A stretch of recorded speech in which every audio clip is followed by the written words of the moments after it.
आज के इस वीडियो का शुरुआत करते हैं एक कहानी की मदद से। 2 स्टूडेंट्स था, उसमें से एक का नाम था रोहन और एक का नाम था सोहन। दोनों ने एक साथ ही पढ़ाई करना शुरू किया, लेकिन जब इनका जो बोर्ड का एग्ज़ाम्स हुआ तो उसका जो रिजल्ट्स आया वह सभी के सभी लोगों को शॉकिंग ही कर दिया। वह स्टूडेंट्स जो कि रोहन था उसका केवल 60% ही मार्क्स आ पाया, जबकि सोहन का 95% मार्क्स जो है वह आ पाया। तो आप लोग इस वीडियो में बने रहिए। आज के इस वीडियो में आपको यही बताने वाले हैं, वह जो रोहन था जिसका कि केवल 60% मार्क्स आया था, वह ऐसा कौन-कौन सा मिस्टेक्स किया था जिसके वजह से कि उसका जो मार्क्स है वह सोहन की अपेक्षा जो है वह बहुत कम आया। तो बस आप लोग इस वीडियो में बने रहिए। आज के इस वीडियो में हम आपको ऐसे 5 मिस्टेक्स बताने वाले हैं जिसको कि हर एक एवरेज स्टूडेंट्स फॉलो करते हैं और उसके वजह से उसका जो मार्क्स है अपने बोर्ड के एग्जाम्स में उतना बढ़िया नहीं आ पाता है जितना कि उसके साथ पढ़ने वाले अन्य विद्यार्थी ला देते हैं। तो बस आप लोग इस वीडियो में बने रहिए। हम आज के इस वीडियो में आपका जो है 5 मिस्टेक्स ऐसा बताने वाले हैं जो कि आपको बिल्कुल भी भूलकर भी नहीं करना है। अगर आप ऐसा करते हैं तो आपका भी मार्क्स अपने बोर्ड के एग्जाम्स में बहुत कम रह जाएगा और आप भी बस जो है अफ़सोस ही करते रह जाएँगे रिजल्ट्स के बाद कि काश मैंने ऐसा नहीं किया होता।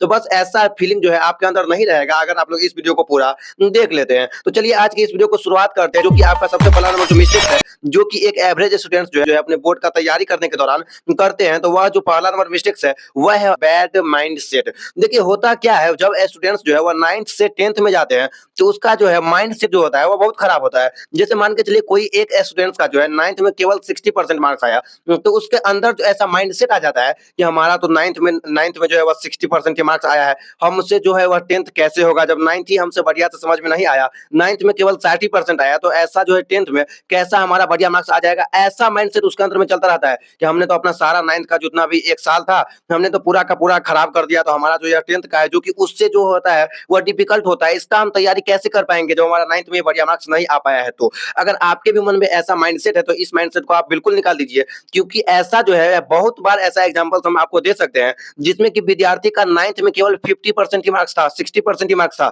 लेकिन जब उसका 10th का जो फाइनल जो बोर्ड का रिजल्ट्स आया उसमें 95% जो है वह बहुत जो है अधिक मार्क्स आया। तो बस आप लोग आपके अंदर में ऐसा माइंडसेट नहीं होना चाहिए कि हमारा जो 9th में बढ़िया मार्क्स नहीं आया है तो 10th में भी बढ़िया मार्क्स नहीं आएगा। ऐसा माइंडसेट अगर आपके अंदर में है तो ऐसा माइंडसेट जो है वो प्रूव भी होता है। आपको ऐसा माइंडसेट को जो है अपने माइंड से जो है हमेशा के लिए जो है वह हटाना होगा। अगर आपके मन में ऐसा माइंडसेट चलता रहेगा कि 9th में 50% ही आया था, तो 10th में कैसे 95% आ जाएगा, 10th में भी 50% आएगा, तो बिल्कुल आएगा। अगर आपके अंदर में यह माइंडसेट है कि 9th हमारा खराब हो गया तो 10th भी खराब होगा, तो आपका ऐसा जो माइंडसेट है आपका यह बिल्कुल खराब माइंडसेट है। ऐसा माइंडसेट आपको नहीं रखना है। बहुत सारे ऐसे स्टूडेंट्स होते हैं जिसका कि 9th में उतना बढ़िया मार्क्स नहीं आ पाता है और 10th का जो रिजल्ट आता है वह जो है वह बहुत जो है बढ़िया आता है। तो इसीलिए और आपको हम एक बात और बता दें कि 9th का जो सिलेबस होता है, अगर आपने 1 साल 9th का खराब कर भी दिया है, फिर भी आपको जो है उतना ज़्यादा टेंशन लेने की आवश्यकता नहीं है, क्योंकि 9th का जो सिलेबस जो होता है वह 10th में उतना काम नहीं आता है जितना कि आपको लग रहा है। 9th का सिलेबस 10th में जो है उतना अच्छा से जो है वह काम नहीं आ पाता है।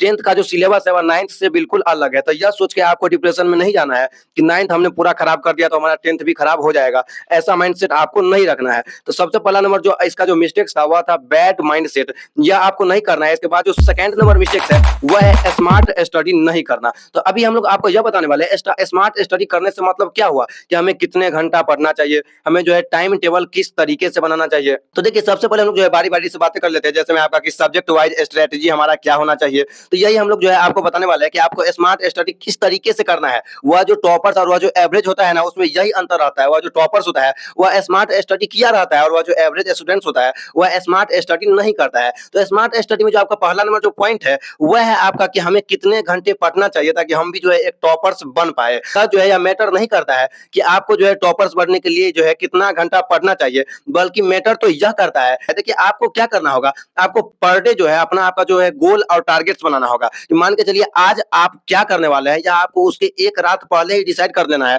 कि कल हम क्या-क्या पढ़ेंगे। देखिए टॉपर्स बनने के लिए यह मायने नहीं रखता है कि आपको कितना घंटा पढ़ना चाहिए, कितना से कितना बजे तक कितना घंटा क्या पढ़ना चाहिए, यह मायने नहीं रखना है। मायने यह रखता है कि आप जिस एक दिन का बारे में जो सोच रहे हैं कि हमें कितना घंटा पढ़ना चाहिए, उस दिन में आप जो है क्या-क्या करेंगे, आपका गोल क्या है उस दिन का, आपका टारगेट्स क्या है। कोई ऐसा टारगेट्स होता है ना कि हमें आज जो है क्लास 10th फिजिक्स का जो फिजिक्स का जो फर्स्ट चैप्टर जो है reflection and refraction of light, इसे हमें कवर करना है, इसका रिवीजन करना है, इसका हमें नोट्स तैयार करना है। तो इसीलिए आपको यह नहीं ध्यान देना है कि हमें कितने घंटे पढ़ना है, आपको अपना डेली का गोल, डेली का टारगेट्स बनाना होगा, ठीक है ना? यह आप कीजिए। और फिर भी अगर आपके मन में चल रहा है कि फिर भी हमें कितना घंटा पढ़ना चाहिए, तो बहुत सारे टॉपर्स ऐसा कहते हैं कि अगर आप 2 से 3 घंटा भी पढ़ते हैं तो आपका काम चल जाएगा, लेकिन हाँ, आपको पूरा साल पढ़ना होगा, कंसिस्टेंसी से पढ़ना होगा। इसके बाद है कि आपका टाइम टेबल हमें कैसे बनाना चाहिए। तो देखिए टाइम टेबल जो होता है वो हम आपको बना के दे भी सकते हैं, लेकिन ऐसा जो है ऐसा संभव नहीं है, क्योंकि देखिए हर जो स्टूडेंट्स होता है उसका जो टाइम टेबल, उसका जो दिन का जो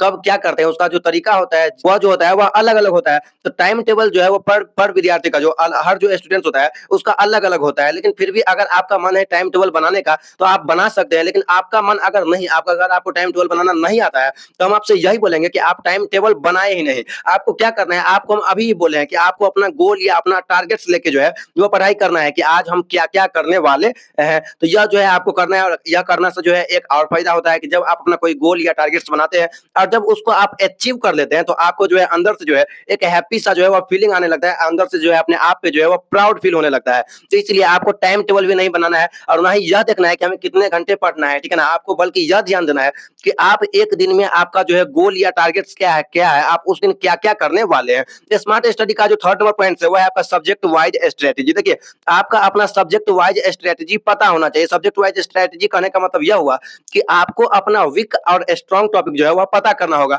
कि ऐसा कौन-कौन सा टॉपिक्स है जो कि आपका वीक है और ऐसा कौन-कौन सा टॉपिक्स है जो कि आपका स्ट्रांग है, और इसके बाद हमें क्या करना है वह तो आपको पता ही है। मान के चलिए हमारा एक टॉपिक्स है, एक सब्जेक्ट है साइंस जो कि हमारा वीक है, और एक टॉपिक है मैथ जो कि हमारा स्ट्रांग है। तो हमको क्या करना है, वह जो साइंस जो कि हमारा वीक टॉपिक है उस पे हमें जो है अब ज़्यादा ध्यान देना है, जबकि वह टॉपिक जो हमारा स्ट्रांग है उस पे हमें जो है अब थोड़ा-सा कम ध्यान देना है। तो आप इसको भी फॉलो कर सकते हैं। आपका जो वीक टॉपिक रहेगा उस पे आपको ज़्यादा ध्यान देना है ताकि वह भी टॉपिक स्ट्रांग बन जाए, और जो आपका जो है स्ट्रांग टॉपिक रहे उस पे थोड़ा-सा आपको जो है कम ध्यान देना है जितना कि आप वीक वाले पे दे रहे हैं। तो यह आप फॉलो कर सकते हैं। इसके बाद जो स्मार्ट स्टडी का जो फोर्थ नंबर पॉइंट है वो है आपका लैक ऑफ सेल्फ स्टडी। देखिए एक एवरेज में और एक टॉपर्स में यही अंतर होता है कि एवरेज स्टूडेंट जो होता है वह सेल्फ स्टडी नहीं करते हैं, और जो एक टॉपर्स होते हैं वह सेल्फ स्टडी करते हैं। आपको क्या करना है, आपको अपने स्कूल या कोचिंग के अलावे कम से कम पूरा साल 1 से 2 घंटा जो है सेल्फ स्टडी करना चाहिए। अगर आप सेल्फ स्टडी नहीं करते हैं तो आपके अंदर सेल्फ कॉन्फिडेंट जो है वह नहीं आ पाएगा। इसीलिए आपको क्या करना है, आपको जो है पर डे जो है कम से कम 1 से 2 घंटा जो है सेल्फ स्टडी करना चाहिए, आपको खुद से पढ़ना चाहिए, ठीक है ना? तो सेकंड नंबर टिप्स तो यह जो है यह आपका है स्मार्ट स्टडी, यह आपको करना चाहिए, ठीक है ना? बहुत सारे स्टूडेंट्स स्मार्ट स्टडी नहीं करते हैं, इस वजह से जो है उनका बोर्ड में बढ़िया मार्क्स नहीं आ पाता है। लेकिन आप तो यह वीडियो देख रहे हैं ना, तो आपको क्या करना है, इसको फॉलो करना है स्मार्ट स्टडी को। इसके बाद जो थर्ड नंबर मिस्टेक है जो कि एक एवरेज स्टूडेंट्स करते हैं जिससे कि उनका मार्क्स कम आ जाता है, वह है कि follow multiple teachers and resources. आपने भी ऐसा देखा होगा, या आप भी कोई एवरेज स्टूडेंट्स है तो आप में भी यह जो है गलती होगा ही। आप क्या करते हैं, मान के चलिए कोई एक साइंस का टीचर्स है तो आप क्या करते हैं, किसी एक साइंस के टीचर से नहीं पढ़ते हैं। कभी मन किया, मान के चलिए कि एक चैप्टर है लाइफ प्रोसेसेस जैव प्रक्रम, तो यह किसी और टीचर का लेक्चर देख लिए, और अगला चैप्टर है कंट्रोल एंड कोऑर्डिनेशन यानी कि नियंत्रण और समन्वय, तो वह किसी और टीचर्स का देख लिए। ऐसा करने से होता यह है कि आपका जो ब्रेन होता है वह चीजों को बढ़िया से नहीं समझ पाता है, क्योंकि हर जो टीचर्स होते हैं उनके से जो समझाने का जो तरीका होता है वह अलग-अलग होता है। तो आपको क्या करना है, आपको जो है अलग-अलग, जैसे मान के चलिए यह तो हो गया टीचर्स के बारे में, और रिसोर्सेज भी है। जैसे मान के चलिए कि कोई एक स्टूडेंट है जो कि अभी किसी और पब्लिकेशन का जो है मैथ जो किताब है या कोई भी किताब है उसे सॉल्व कर रहा है, और उसका जब दोस्त आता है वह बोलता है कि नहीं यह जो है एक और किताब है किसी और पब्लिकेशन का है, तुम इसको सॉल्व करो, और वह जो स्टूडेंट होता है वह अब उसको सॉल्व करने लगता है। ऐसा करने से जो है वह टाइम का बर्बाद तो होता ही है, साथ ही आपका बढ़िया मार्क्स भी जो है अपने बोर्ड के एग्जाम्स में नहीं आता है। तो आपको यह नहीं देखना है कि हम जो है एक से अधिक टीचर से पढ़ेंगे तो हमारा बढ़िया मार्क्स आ जाएगा, और इसीलिए आपका बढ़िया मार्क्स नहीं आ रहा है। आपको क्या करना है, आपको अपना जो है बेस्ट टीचर जिनसे कि आपको एक ही बार में बढ़िया से समझ में आ जाता है, आपको केवल उसी का लेक्चर्स देखना है, ठीक है ना? और रिसोर्सेज को जो है किसी एक को ही फॉलो करना है। 10 रिसोर्सेज लेके नहीं चलना है कि हम इस पब्लिकेशन का भी किताब बना रहे हैं, इसका भी बना रहे हैं, उसका भी बना रहे हैं, या किसी और पब्लिकेशन का जो है अलग-अलग पब्लिकेशन का जो है किताब बना रहे हैं, या आपको नहीं करना है, ठीक है ना? इससे टाइम का बर्बादी होता है, ठीक है ना? तो थर्ड नंबर मिस्टेक्स को आप यह नहीं फॉलो कीजिएगा। आप किसी एक ही टीचर्स का वीडियो देखिए या किसी एक ही रिसोर्सेज को फॉलो कीजिए। इसके बाद जो फोर्थ नंबर मिस्टेक्स है वो है राइटिंग एंड कैलकुलेशन मिस्टेक्स। देखिए बहुत सारे स्टूडेंट्स क्या करते हैं, वो अपना राइटिंग या कैलकुलेशन मिस्टेक्स कर देते हैं। पहले बात कर लेते हैं राइटिंग के बारे में। देखिए राइटिंग प्रैक्टिस को जो है आपको डेली करना होगा। बहुत सारे स्टूडेंट्स ऐसा नहीं कर पाते हैं, वह जो है साइंस और एसएसटी में जो है राइटिंग प्रैक्टिस नहीं करते हैं और इस वजह से उनका बोर्ड के एग्जाम्स में जो है बढ़िया मार्क्स नहीं आ पाता है। आपको राइटिंग प्रैक्टिस पर डे करना चाहिए, क्योंकि जब आप बोर्ड का एग्जाम्स देंगे तो वहाँ पे बोर्ड के एग्जाम्स में जो बढ़िया मार्क्स होता है वह उसी स्टूडेंट्स का आता है जो कि राइटिंग प्रैक्टिस पूरे पूरे साल किए रहते हैं। क्योंकि जब वह राइटिंग प्रैक्टिस करते हैं तो उन्हें पता रहता है कि किस क्वेश्चन का जो आंसर है वह किस तरीके से कैसे देना है, ठीक है ना। तो आपको पर डे जो है साइंस और सोशल साइंस जैसे सब्जेक्ट में जो है राइटिंग प्रैक्टिस करना चाहिए। इसके बाद बहुत सारे स्टूडेंट्स जो है वह कैलकुलेशन मिस्टेक्स भी करते हैं। जैसे मान के चलिए मैथ का कोई सवाल है तो वह क्या करते हैं, मैथ के सवाल में देख लेते हैं कि हाँ कोई सवाल देखे और वह मन में कर लेते हैं कि हाँ ऐसे या ऐसे होगा, ऐसे बनेगा, ऐसे ऐसे करके हम इसको बना लेंगे, और वहीं पे सबसे बड़ा मिस्टेक्स हो जाता है। आपको क्या करना है, आप जो भी क्वेश्चंस देखे उसको आपको अंत तक करना है। आपको अपने ईगो पे नहीं चले जाना है कि हाँ यह क्वेश्चन तो आसान है, हम इसको क्यों पूरा करें जब आधा करने से हमको पता लग रहा है कि यह बन जाएगा। ऐसा माइंडसेट आपको नहीं रखना है। आप कोई भी क्वेश्चन कितना भी इजी क्यों ना हो उसको आपको जो है एंड तक बनाना होगा, सॉल्व करना होगा, ठीक है ना। तो इसीलिए आप फोर्थ नंबर मिस्टेक तो यह नहीं कीजिएगा। आपको क्या करना है कि राइटिंग और कैलकुलेशन जो है इसमें जो है आपको राइटिंग प्रैक्टिस करना है और कैलकुलेशन पे जो है ध्यान देना है। मैथ का कोई अगर सवाल है तो उसको स्टार्टिंग से लेके एंडिंग तक आपको जो है वह बनाना है। इसके बाद फिफ्थ नंबर जो मिस्टेक्स है जो कि एवरेज स्टूडेंट्स करते हैं वह है डोंट फॉलो कंसिस्टेंसी रूल। देखिए एक एवरेज स्टूडेंट्स और टॉपर स्टूडेंट्स के बीच यह जो है या बहुत ही यह भी मुख्य जो अंतर है यह भी है। एक एवरेज स्टूडेंट जो है वह पूरे साल कंसिस्टेंसी से नहीं पढ़ते हैं, जबकि एक टॉपर जो है स्टूडेंट है वह 2 ही घंटा पढ़ते हैं, 3 ही घंटा पढ़ते हैं, लेकिन पूरे साल कंसिस्टेंसी से पढ़ते हैं। यानी यह नहीं है कि आज 10 घंटा पढ़ लिया और कल पढ़ेंगे ही नहीं। ऐसा माइंडसेट जो है एवरेज स्टूडेंट्स में ही होता है। आपको यह नहीं करना है। आपको क्या करना है, आप 1 ही घंटा पढ़े, 2 ही घंटा पढ़े, लेकिन आपको पूरे साल पढ़ाई करना है, ठीक है ना। तो यह जो 5 मिस्टेक्स था जो कि हर एक एवरेज स्टूडेंट करता है जिससे कि उनके बोर्ड के एग्जाम्स में जो है बढ़िया मार्क्स नहीं आ पाता है, तो यह आपको नहीं करना है। उम्मीद है कि आपको यह वीडियो हेल्पफुल लगा होगा। अगर यह वीडियो हेल्पफुल लगा है तो आप चैनल को सब्सक्राइब करें या नहीं करें, वीडियो को लाइक करें या नहीं करें, आपसे हमारा एक ही रिक्वेस्ट है कि आप इस वीडियो को अपने किसी एक दोस्तों में शेयर जरूर कर दें।